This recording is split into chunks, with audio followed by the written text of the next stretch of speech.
Hello everyone.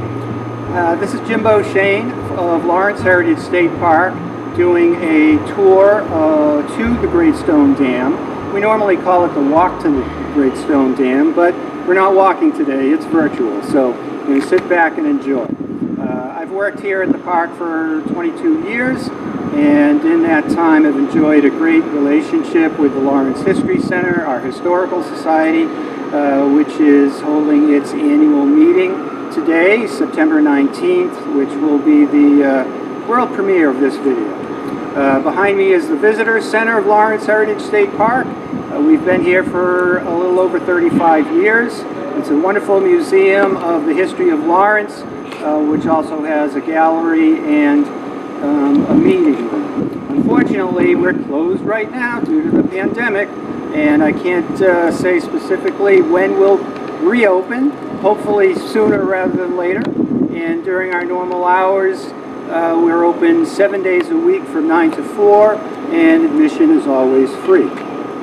The first 2 floors is a permanent exhibit on the history of Lawrence, and we'll actually see a bit of that as a part of this tour. Well, I'd like to start this tour here inside the museum to show an exhibit that's directly on point to what we're going to be seeing and learning in the course of the tour.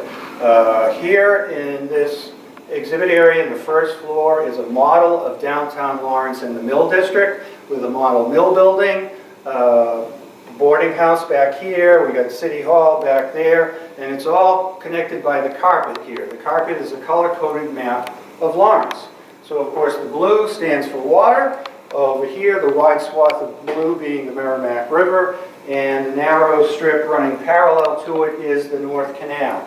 All of the mills originally were on this land between the canal and the river because they were all water powered. And so this man-made island was referred to as the Mill Island. Now, the big part of the infrastructure of the water power system is, of course, the Great Stone Dam, which here is represented by this rise in the carpet area. The dam was built to hold the Merrimack River's waters back, to elevate that water, and that high water flows into the canal, which starts over here, and again runs parallel to the river for about a mile. Now, in our exhibit here, the canal goes down to the floor, but in actuality, it maintains this elevation all the way down. And from the canal, this water would drop through the mills, through giant pipes called penstalks, down here to the water wheel, which by the time the mills here started is a turbine.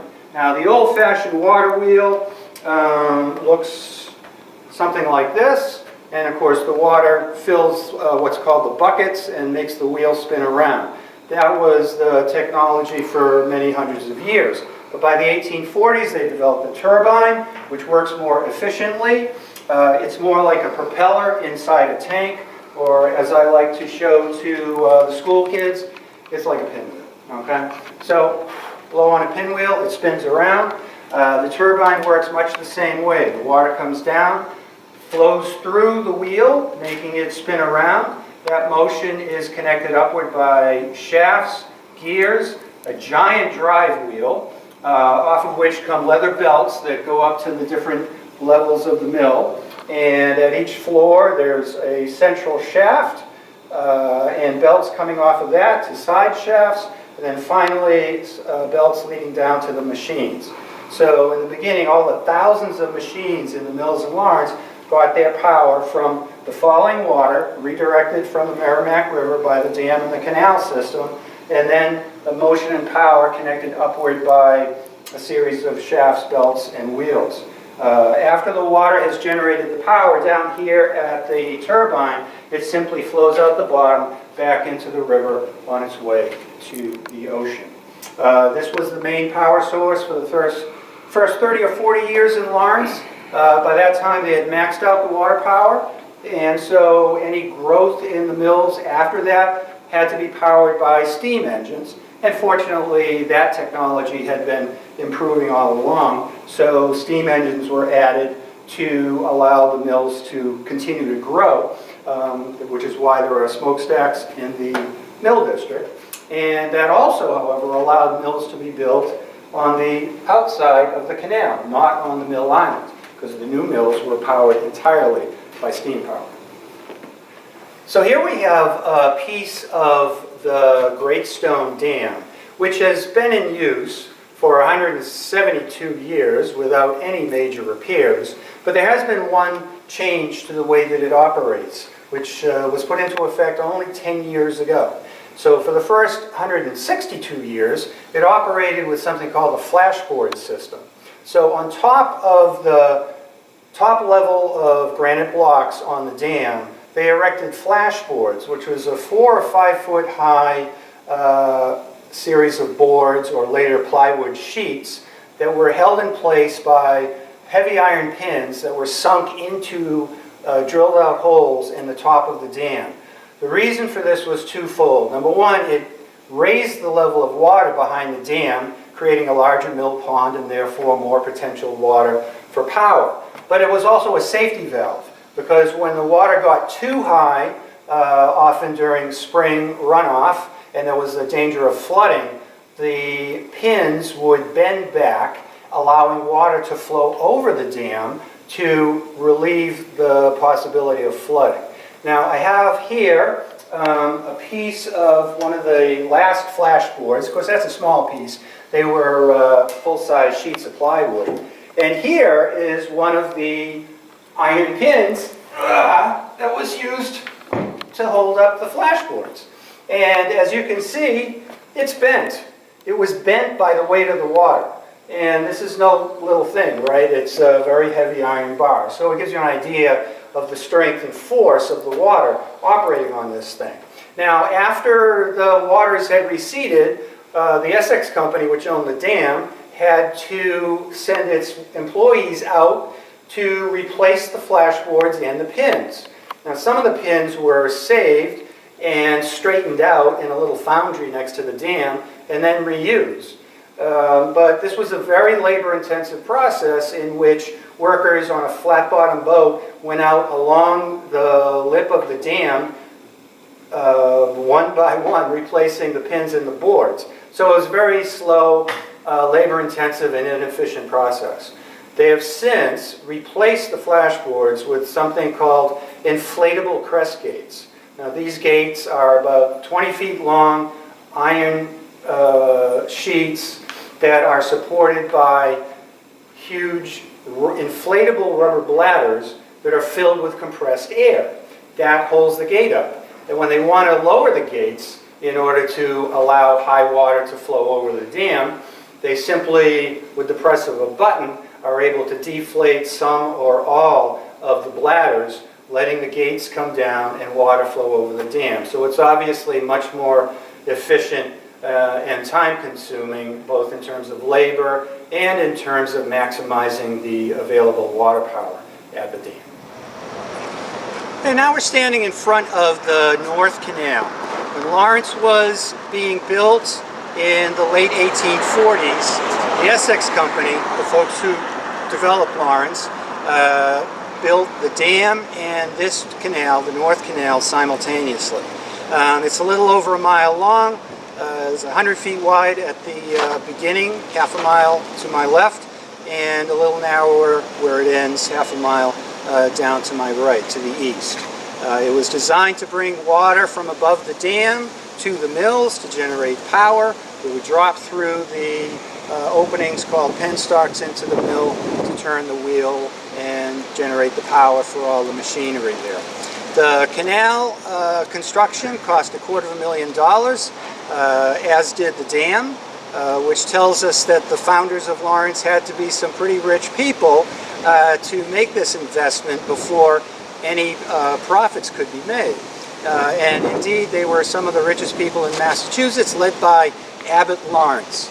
Abbott Lawrence was the head of the Essex Company, the development company here, and he, like many of the others, was also involved in some of the textile companies, in his case the Pacific Mills, because there was an interlocking group of Yankee merchant industrialists, which historians have dubbed the Boston Associates, although that's not what they called themselves at the time. But they had started the textile industry in New England on a large scale in Waltham in 1814, and then expanded dramatically in Lowell in the 1820s, which was incredibly profitable and successful, and so naturally they wanted to expand some more. And various subgroups spun off of those original investors, pulling in more people along the way. And one of those was the Essex Company, which saw a waterfall in the Merrimack River here called Bodwell's Falls, and decided they could build another large textile mill city here, 10 or 12 miles downstream from Lowell. Okay, we're still out here on Canal Street. We just turned around to see the Visitor Center building behind me, which dates back to the founding era of Lawrence and is part of the original labor system here, which was created to follow in the footsteps of Lowell, where they were very well known for hiring young women off the farms of New England to operate the machines in the mills. They've come to be called Yankee Mill Girls because they were of Yankee background, meaning of old New England families from the colonial era. That was the only workforce available when the mills started in Lowell, and so that was done. But because the girls were Yankee girls, like the mill owners, they felt obligated to provide decent and supervised housing in a system of boarding houses where the young women lived dormitory style. Now by the 1840s, that system was already under some strain, but nevertheless the Essex Company founders here wanted to do the same thing. So they built a series of boarding houses here along Canal Street, across the canal from the mills, for almost a mile, from Broadway to Union Street back here. Now, it did not last long here in Lawrence because, as I said, they were having trouble already getting and keeping enough of the Yankee Mill Girls for the growing mills of New England. And it so happened that around the same time as the founding of Lawrence, we have our first huge wave of immigrants, being the Irish escaping the Irish potato famine. Now the mills here did not intend to hire Irish to work in the mills, nor any other immigrants originally, but of necessity they were forced to, and gradually the Irish and subsequent immigrants replaced the Yankee Mill Girls. Now in that process, the mills decided they were no longer interested in providing housing for the workers as they had for the Yankee Mill Girls in the original paternalistic system. So the boarding house system faded away, and the immigrants were left to their own devices to find housing in the tenement districts of Lawrence. So the boarding houses, one by one, were either turned to other uses, office space, warehouse space, or just torn down to make way for warehouses or mills. So now our building, the Visitor Center, is one of only two of the original boarding houses remaining in Lawrence. Well, we've walked down the canal a little bit and we're now standing across from the Lower Pacific Mills. It's called the Lower Pacific Mills because there was another Pacific Mill complex, the Upper Pacific Mills, closer to the dam. These were the textile mills that Abbott Lawrence was the major investor in. Now, the Upper Pacific Mills concentrated in cotton textiles. The Lower Pacific Mills produced woolen textiles. Oh, and by the way, it just happens to be where my grandfather worked for over 40 years as a machinist. Now, like most of the mills, it began to decline in the 20th century. The cotton mills started going out of business in the 1920s, and then the woolen mills hung on through World War II, but then went into steep decline in the early 1950s. So since that time, these mills have been occupied by a number of different businesses and industries, but more recently it's being redeveloped as a mixed-use and largely residential structure. Now, there is here a remnant of the historical uses of the mills that we're going to visit, and that is the turbine room here in the Pacific Mill buildings. And before we go, I just want to point out the structures along the canal on the far side in front of the mill building there. And that's what's left of the gears and structures that controlled the gates to the penstocks, the giant pipes that allowed the water to flow into the mill. And they're, with the iron structure above, it's a little bit more modern than some of the others that are entirely wood and have, for the most part, rotted away. And when we go inside, we'll see why these are a little newer. Well, now we are in what's called the turbine room of the Lower Pacific Mills. And this is where the power was generated for the mills years ago. We saw the penstocks where the water would flow in. We walked down a few feet to get to this level, but there are many more feet of descent between here and the river below the dam. Now, originally, the mill here, like the other early mills, was powered by hydromechanical power, water turning the turbines, which turn the wheels, the belts, the shafts, etc. to the machines. But by the early 20th century, most of the mills had converted into hydroelectric power. So the water turbines instead drove generators, which generated electricity, which was then distributed through the mills, and to motors, which drove the machines. Now, behind me here is one of 3 electric generators that were installed here approximately 1920. So below us, and we can't see them, so I'll point it out on this diagram, below us is the turbine, where the water flows down, spins the wheel, and that spins a central shaft.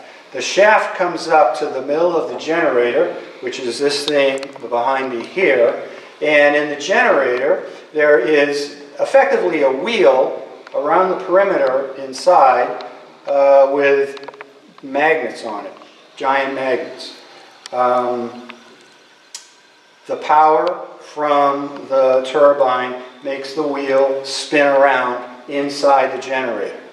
On the outer part of the generator, which is called the stator, there are copper wires, strung copper wires around it, thousands of copper wires.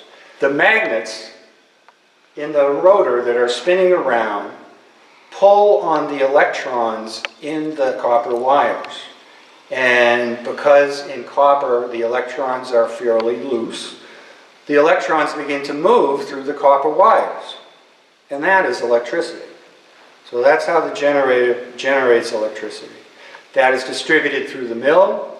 It is somewhat more efficient than the generation of power by water turbines. It is distributed more efficiently because the electricity can travel long distances on wires without the loss of power as there would be when it has to move heavy shafts and belts. Actually, this new technology is what made mills of this configuration obsolete, because now, with electric power being able to be transferred long distances with no loss of energy, a modern manufacturing plant is generally built on one level over a very wide expanse of space, because you can send power out to the furthest machine with no loss of energy, and you save the trouble, time, and expense of moving things and people up and down a 5 or 6 story building. Now, the people who owned this were generating power here as late as the 1970s, even though the textile mill had long since closed, but they were generating power for their tenants. Now, that stopped here and elsewhere along the mills in the Canal District by the late 70s, and that was when they built the hydroelectric plant on the south side of the dam. And of course, after the oil shocks of the 70s, we were very interested in renewable energy. Now, the hydro people took the water rights from the mills along the canal so that they could have all the flow of water. But the folks here have recently decided that they want to restart these turbines and generators. And even though they're 100 years old, they had them inspected and they're still quite efficient. But they had a legal battle with the folks who own the dam, and they were not allowed to have power, or rather to have water, to restart their generators here. Because, you see, the water can only fall once, and any water that comes down here is not going through the hydroelectric plant. Now we're standing by Workers' Place, which is an extension of Pemberton Park, which is behind me, to my right. This is property of Lawrence Heritage State Park that is down by the river on the Mill Island and very close to the dam.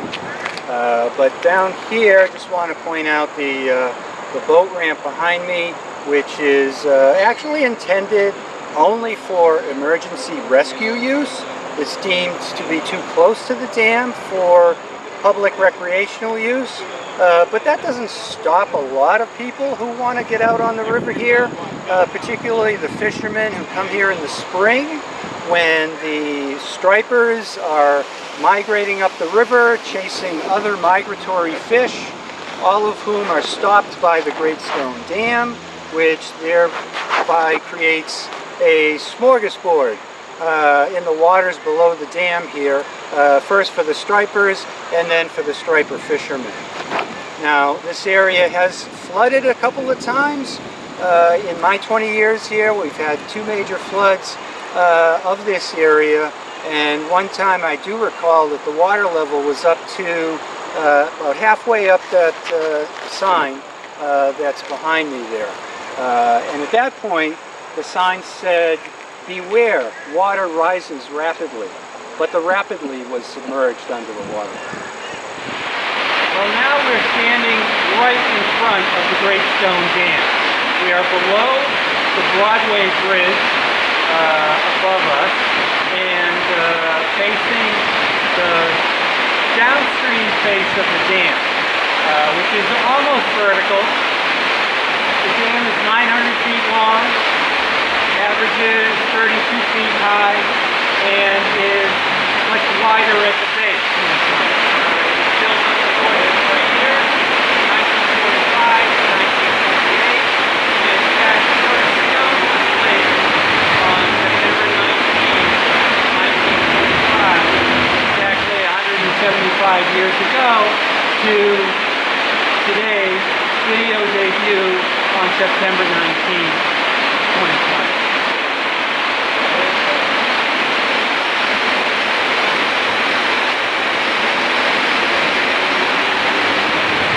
So we've stepped back a bit from the dam to try to ensure that I can be heard on the tape, because there's a little water flowing over the dam right now, but for the most part the gates are up and the entire river's flow is going through the hydroelectric plant on the south side, which we'll see later from up above.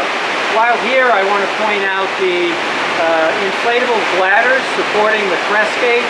Across the top of the dam, there are these huge black rubber inflatable pillows, if you will, bladders, which hold up those gates. From a remote location, the folks operating the dam can lower those gates in a series of 3 sections, a third of the way across. So they can lower the middle one, lower one of the side ones, or lower all of them if they need to let the water, more water go over the dam. Well, now we're standing on the Broadway Bridge, Route 28 also, connecting North and South Lawrence, locally known as the Falls Bridge to many because of the proximity to the falls here. Of course, it's not a natural waterfall, it's the result of the Great Stone Dam holding up the river here. So we get a pretty good view of the dam behind me, and from here, looking down the length of the dam, you can actually see that it's not perfectly straight. It's got a slight arch to it, which was intended to add a little more strength. The dam, as we've said, has had no major repairs in 175 years. Now the downstream face is almost vertical, slopes back only very slightly. Many dams you see have what's called an apron, where the downstream face slopes outward, and that is to reduce the scouring of the water down the base of the dam that might weaken it. But here the designers thought that the bedrock at the bottom of the river was strong enough so that they could allow the water to fall straight down over the dam without scouring or weakening the dam. And it certainly has not had any of that effect over the years. Now we're on the western end of the Mill Island, above and behind the dam. And this area was the staging area for the construction of the dam. And there was a struck building here, which we know as the gatekeeper's house, but during the construction it was actually the headquarters for the Essex Company, their first local headquarters during the construction of the dam and the canal and some of the earliest mills. Once that construction was completed, they built a headquarter building in downtown Lawrence, and the building here became the gatekeeper's house. Now from here we see a couple of things on the far end of the dam. First is the remnants of the old fish ladder. The slope structure of older looking concrete with weeds growing out of it is what's left of an older fish ladder. Because of course the dam prevented the migration of fish, particularly salmon, which were very plentiful here in the Merrimack River and was an important local resource. And it was recognized very early on that damming the river would impact that resource. So fish ladders were built here from the mid-19th century. Now what this version of the fish ladder had was a series of square chambers which had openings in the bottom that allowed the water to flow down from the upper level to the lower level below the dam. And the intent was that the downward flowing water would attract the salmon and other migratory fish to swim up as they would naturally over rapids and rocks and rapids in the river. Now unfortunately the salmon were not very good at climbing ladders, and the fish ladder was pretty ineffectual in maintaining the salmon population in the river. Behind that old fish ladder structure is the hydroelectric plant, which was built adjacent to the dam in the 1980s. And that was, of course, a result of the oil shocks of the 1970s and the increasing recognition of the need for domestic energy and renewable energy.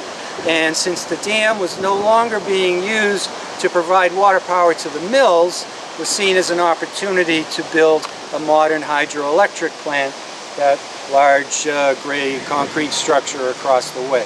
So for most of the year, the entire river's flow goes through the hydroelectric plant, generating electricity. It is privately owned by a successor company to the Essex Company, which founded Lawrence, and indeed the Essex Company still exists as a subsidiary of the new ownership. So they generate power which is sold into the grid in this area. Now, during times of the year when the water level in the river is too high for them to use all the water in the hydroelectric plant, then they would allow some water to flow over the dam by lowering those crest gates and thereby preventing or trying to prevent flooding along the river. So behind me here is what was the gatekeeper's house. The gatekeeper employed by the Essex Company managed the operations of the dam, which might seem strange. How do you operate a dam?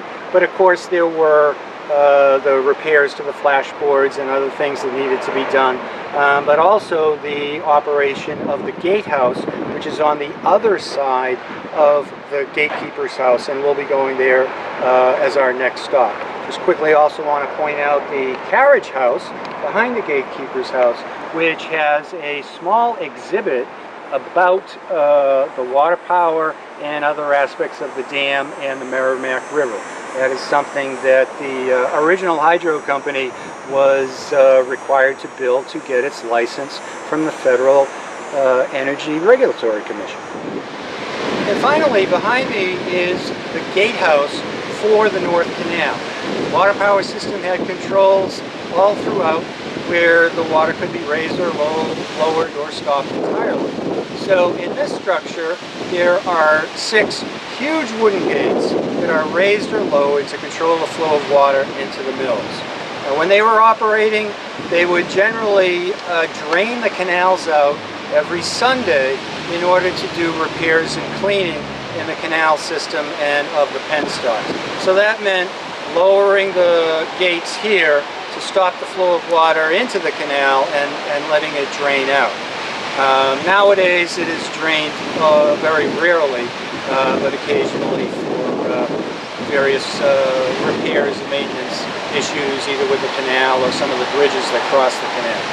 Now, in certain times of the year, the gates would actually be open and closed on a daily basis, because when the water was lower than they hoped for the mills, they would save water by lowering the gates at the end of the working day, letting the water build up in the river above the dam all the way back to Lowell, and then early in the morning opening the gates again to fill the canal, so that water wouldn't be wasted overnight when the mills were not operating.